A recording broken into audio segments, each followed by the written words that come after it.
सच सब जानना चाहते हैं आलोक शर्मा जी, आपकी तरह, आपकी पार्टी की तरह, और सरकार का कहना यह है कि सच्चाई जल्द से जल्द सामने आए, और अगर इसमें कोई अंडर प्ले है, इसके अंदर कोई साजिश भी हुई है, कोई साबोटाज है, तो वो पक्ष भी, उस पहलू से भी जांच होगी।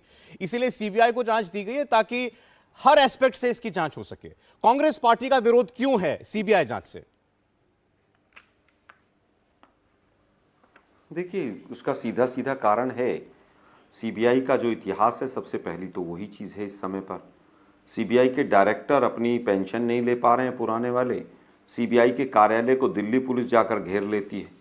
तो सीबीआई पूरी तरह से सरकार की कठपुतली बनी हुई है। पहला हमारा ऑब्जेक्शन, सीबीआई ने जितने केसेस इन्वेस्टिगेट किए उनका क्या रिजल्ट है। दूसरा, सीबीआई एक क्रिमिनल जो कॉन्स्पिरेसी और तमाम जो चीज़ें कह रहे हैं वो एक उसका पार्ट है। जबकि अभी तो रेल मंत्री ने स्वयं परसों कह दिया था कि हमें पता है कि कौन इसका कल्प्रिट है।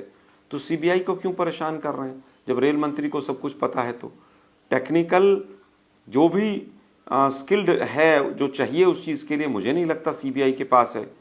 अब बात आती है सीबीआई से भी ऊपर एक एनआईए है।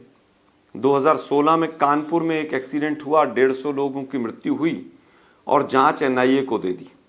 उस समय पर सुरेश प्रभु जी इनके रेल मंत्री हुआ करते थे। तो पूरे देश ने सोचा एनआईए जांच करेगी, अब तो पता नहीं क्या हो जाएगा। उसके बाद 2018 में एनआईए ने बिना बताए आनन फानन में वो जांच बंद कर दी और इवन चार्जशीट भी फाइल नहीं की गई उसमें। फिर सवाल खड़े हुए कि भाई क्या हुआ, वो 150 लोगों का कौन जिम्मेदार था? आज बीजेपी भी हमें बताए और सरकार भी हमें बताए। मुझे लगता है कि आज जो तमाम विफलताएं हैं पिछले 9 वर्षों की, उन पर किस तरह से पर्दा डाला जाए, किस तरह से देश का ध्यान भटकाया जाए, उसकी कवायद है ये केवल, इसके आगे कुछ नहीं। हमारा तो और भी आरोप है कि आप अभी भी सीरियस नहीं। आप पूरा सीएजी की रिपोर्ट पढ़ लीजिए, आपको पता चल जाएगा कौन जिम्मेदार। जिम्मेदार है सरकार। इस सरकार को दंड कौन दे? मोदी जी कह रहे हैं जो भी जिम्मेदार होगा उसको दंड देंगे जी। मोदी ने तो 2017 में भाषण में यह भी कहा था कि ये कॉन्स्पिरेसी है कानपुर वाली और हम दंड देंगे। और 18 में क्या हुआ फिर कि वो एनआईए की जांच बंद हो गई। लेकिन मोदी जी तो प्रेस कॉन्फ्रेंस करते नहीं है। अब आप लोग भी सवाल नहीं पूछ सकते हैं उनसे। अब सवाल बीजेपी से कम बनते ही हैं कि भाई उसका क्या हुआ और अभी तक क्या हो रहा है। ये तो पठानकोट में आईएसआई जांच करने आ गई, तब भी कह रहे थे मास्टर स्ट्रोक है। ठीक है, इनका क्या स्टैंड है अभी तक देश नहीं समझ पा रहा। अच्छा, तो आप अब इस हादसे पर रहते हुए आप बाकी जो आपके आरोप हैं उन पर हम आगे बात करते हैं। आपने कहा कि सीबीआई टेक्निकली भी इक्विप्ड नहीं है, टेक्निकल नो हाउ भी नहीं होगी सीबीआई के पास कि वो रेल एक्सीडेंट की जांच करे।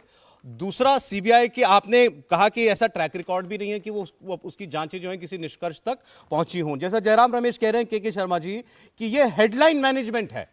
हेडलाइन मैनेज कर लो किसी तरीके से, सवालों से भटका दो, डिस्ट्रैक्ट कर दो, इसलिए सीबीआई को दो, क्योंकि रेलवे की जांच तो देर सवेर कभी ना कभी सामने रखनी पड़ेगी। अब सीबीआई की जांच चलती रहती है, पता नहीं आएगी, उसकी जो रिपोर्ट सामने नहीं आएगी। देखिए सौरभ जी, ये बहुत ही दुखद दुर्घटना हुई है और पूरा देश इसको लेके चिंतित भी है। और इसके प्रति जितनी संवेदना सरकार ने दिखाई तत्काल में, आपने देखा कि उसके तत्काल बाद हमारे केंद्रीय मंत्री, दो मंत्री वहाँ पर स्वयं पहुँचे और पूरे रात वहाँ पर रहे। वो लोगों ने निरीक्षण भी किया सारा। स्वयं प्रधानमंत्री वहाँ गए।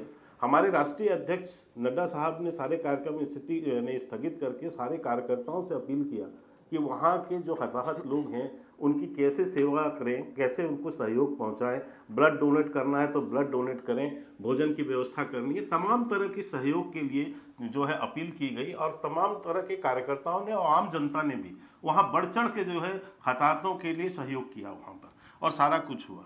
मैं सीधा सा एक कहूँगा कि आप ठीक है, आपको राजनीति करना है, आपकी मंशा है, जनता उसका निर्णय करेगी। एक भी पार्टी सामने ये कहते हुए नहीं आई कि उनके घायलों का सहयोग करें या हमारे कार्यकर्ता जाए। ना आपने कांग्रेस से एक अपील सुनी होगी, ना टीएमसी से सुनी होगी। किसी ने कोई यदि अपील आई हो तो यदि है तो ये बता देंगे यहाँ पर। लेकिन ये कुछ न करके केवल इसमें राजनीति कैसे की जाए, इसे राजनीति कैसे बना दिया जाए मुद्दा, ये काम विपक्ष वहाँ करता हुआ दिखाई पड़ा। अभी जो है ये कह रहे थे कि भाई सीबीआई जांच, भाई सीआरएस ऑलरेडी वहाँ जांच कर रही है। जो रेलवे सुरक्षा आयुक्त थे वो जांच कर रहे हैं। आज ही उनका वहां दौरा हुआ है, उन्होंने सबसे पूछताछ भी की है। वो जांच चल रही है, वो सरकार की, वो स्वायत्त संस्था है इसकी। जो इसकी निरंतर जांच वो करेगी ही और अपनी रिपोर्ट्स भी वो सबमिट करेंगे यहाँ पर। लेकिन अभी तक, अभी आलोक जी ने सीबीआई को बताया, अरे आपके समय सीबीआई को कठपुतली जो है पिंजरे का तोता इस सुप्रीम कोर्ट ने कहा है आलोक जी, कम से कम आज आप ये चीजें न कहें तो अच्छा चलिए ठीक है। लेकिन केके शर्मा जी, देखिए एक सवाल बड़ा सा सीधा है, लोग भी सोच रहे होंगे। अब आज सीबीआई के पास्ट पर बात करने की जरूरत नहीं है। सीबीआई जांच क्यों, आप सीबीआई जांच क्यों दी आपने, इस पर बात करें। मेरा एक सवाल सुनिए जरा सा, सवाल सुनिए जरा सा। सवाल केवल इतना है, जो अभी आलोक शर्मा जी जो कह रहे थे कि भाई या तो रेल मंत्री को और रेल मंत्रालय को कुछ जानकारी मिली है जिसमें कुछ ऐसा लग रहा है कि इसमें सीबीआई जांच करने लायक कुछ है, कहीं इसमें कोई ऐसा काम हुआ है, किसी व्यक्ति का कोई हाथ नजर आ रहा है, या कोई साजिश नजर आ रही है, कोई शरारत नजर आ रही है, तब कोई क्रिमिनल एस्पेक्ट देखते हुए सीबीआई जांच कर रही है। मतलब कुछ पता चला है सरकार को, तो वो बताएं क्या पता चला है। अगर नहीं है तो फिर सीआरएस की जांच हो रही है जैसा आप कह रहे हैं। अब सीबीआई की इस अनुशंसा करने की जांच के पीछे क्या वजह है, ये जानना चाहते हैं। नहीं, बिल्कुल इसकी वजह है सर, इसकी वजह है, क्योंकि अभी आलोक जी ने चर्चा नहीं किया कि ये टेप रिकॉर्ड क्यों किया गया है, ये किसने रिकॉर्डिंग किया है। जारी तो टीएमसी के जो है नेता ने किया है इसको, ये रिकॉर्डिंग करने की जरूरत क्यों पड़ रही है, ये क्या दिखा रहा है, नंबर 1। दूसरी बात, बार बार ममता बनर्जी का वहां पर प्रवास जाना अच्छी बात है, उनको बड़ी मानवता उनकी आ गई होगी वहां पर, तो वो बार बार जा रही है, अच्छी बात है, बधाई है उनको कि जाना ही चाहिए। और उसमें पर इस तरह के जाके और फिर सबसे पहला बयान उनका एक अलग डाइवर्सन करते हुए कवच सिस्टम पर देना। देखिए सौरभ जी, जब भी कोई घटना होती है तो उसके 2-3 कारण स्पष्ट हैं, जैसा आप भी एक सामान्य व्यक्ति भी, जितना आप लोगों ने समाचार दिखाए हैं, एक सामान्य व्यक्ति भी समझ सकता है उसमें कि 2-3 प्रकार के एरर हो सकते हैं। या तो कोई ह्यूमन एरर हुआ उसमें, या कोई इलेक्ट्रॉनिक सिस्टम सिग्नल में कुछ तकनीकी दिक्कत आ गई और एकाएक और उससे हुआ, या फिर किसी ने साजिशन इस पर कुछ ना कुछ किया। ये सामान्य 3 एस्पेक्ट उसमें बनते हैं। उसको तीनों एंगल से यदि आप जांच नहीं करेंगे तो ये चीजें पूरी तरह से स्पष्ट नहीं होंगी। अच्छा, हमारे साथ टीएमसी के प्रवक्ता स्वयं प्रकाश पुरोहित जी जुड़ गए हैं। अभी आपने टीएमसी का नाम क्यों लिया, मैं ये जानना चाहता हूं।